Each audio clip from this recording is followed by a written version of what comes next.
সুষ্ঠু নির্বাচনের জন্য যতক্ষণ দরকার ততক্ষণ সময়ই অন্তর্বর্তী সরকারকে দেয়া হবে বলে জানিয়েছেন বিএনপি মহাসচিব মির্জা ফখরুল ইসলাম আলমগীর।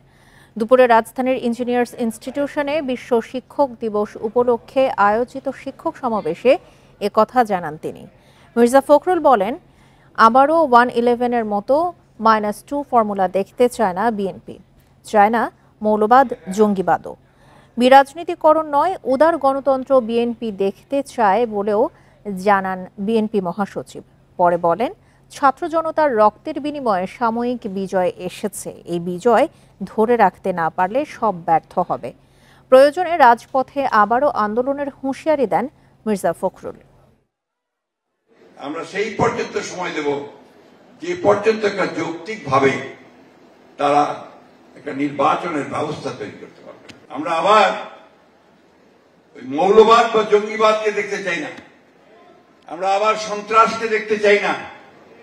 আমরা সত্যিকার অর্থে দেশে একটা সুস্থ, একটা উদারপন্থী গণতান্ত্রিক ব্যবস্থা দেখতে চাই।